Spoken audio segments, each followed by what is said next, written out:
The first mistake the Zorith Empire made was assuming Earth would be easy. From orbit, it was just another blue-green marble. Breathable atmosphere, liquid water, primitive defenses. A minor conquest, a quick victory to add to their endless tally of subjugated worlds.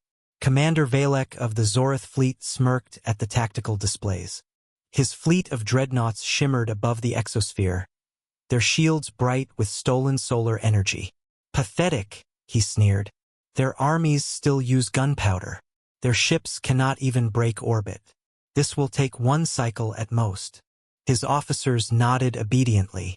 For thousands of years, the Zorith had crushed civilizations across the stars. They had never encountered a species that could truly resist. And yet, within days, Valek began to sense something was wrong. The first ground incursions met with unusual resistance. Not technologically, human weapons were laughably outdated compared to plasma rifles and antimatter warheads, but tactically.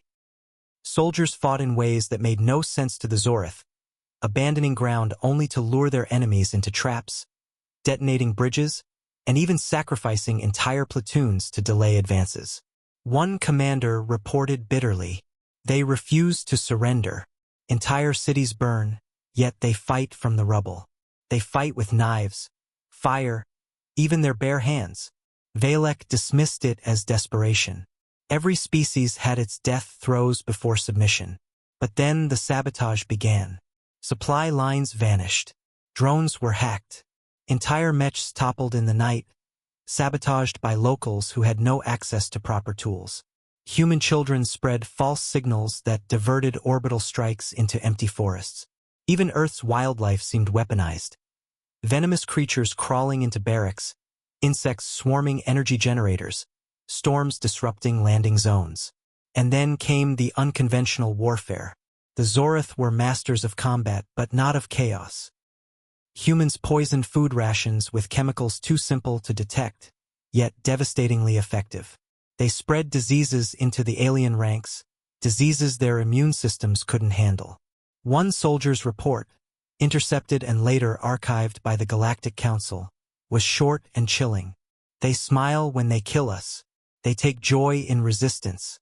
They are predators who learned long ago that survival means adaptation. We are not fighting a species. We are fighting the very concept of defiance." But the breaking point came when humans finally stopped playing nice. At first, governments tried restraint. They attempted communication, peace talks, and negotiations. Humanity had always dreamed of first contact being peaceful. But when Zorith broadcasts declared Earth a slave world in processing, something in the human spirit snapped. For the first time in history, all of Earth's divided nations united under a single cause. Former enemies shook hands. Old grudges were set aside. Nuclear arsenals, once a threat to one another, were redirected toward the sky. The Zorith had dismissed nuclear weapons as crude toys. But when detonated within Earth's dense atmosphere, targeted at their shield harmonics, entire dreadnoughts fell from orbit in fireballs that lit up the night sky. Human scientists, freed from bureaucratic restraints, repurposed every scrap of technology. Railguns were mounted on satellites. Lasers, originally built for research, became weapons. Hacked Zorith tech was reverse-engineered within weeks, a feat no species in the galaxy had ever accomplished so quickly. Valek stared at his dwindling fleet and finally realized the truth. "We thought them primitives, but they are something else, something worse. They are hunters." As months dragged into years, the war turned. Humans adapted faster than the Zorith could calculate. They began deploying weapons no other species would dare to use. Dirty bombs, orbital shrapnel, chemical cocktails designed not just to kill but to terrify. Captured humans never begged for mercy. Some even laughed as they were executed. Their final words meant to unnerve their captors. One phrase was repeated so often it became infamous in Zorith military logs. "You shouldn't have come here." When the first human counterfleet launched, built from stolen tech welded together in shipyards across every ocean, the galaxy watched in horror. No one had ever taken the war off-world against the Zorith. No one dared. But the humans did. And when they boarded the first Zorith dreadnought, the massacre was legendary. Zorith soldiers, bred and trained for centuries of combat, fell to humans armed with shotguns and axes. The footage, later leaked to the wider galaxy, showed humans charging through corridors on fire, bleeding, screaming, and winning. The Council, long fearful of the Zorith, suddenly reconsidered their galactic balance of power. If Earth could resist and even counterattack, perhaps the Zorith were not unstoppable after all. The final battle above Earth was brutal. Valek's flagship descended into low orbit, preparing one last strike to annihilate humanity's largest cities. His voice echoed through every broadcast channel. "You will kneel. You will break. You cannot resist the eternal empire." But as he spoke, hundreds of human missiles streaked upward. Crude, ungainly, many would fail to hit. But enough struck true.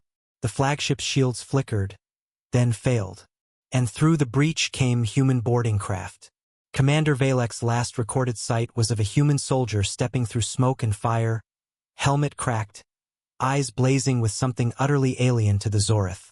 Vengeance. "Your empire ends here," the soldier growled. And then silence. The war cost Earth millions of lives. But when the last Zorith ship burned in the atmosphere, humanity stood victorious. Bloodied, scarred, united like never before, victorious. The galaxy would never forget what came next. Humanity did not retreat inward. They built fleets, they forged alliances, and they carried war back to the stars. The Zorith had thought Earth an easy conquest. They learned too late the truth. When humans stop playing nice, they do not merely fight. They end wars.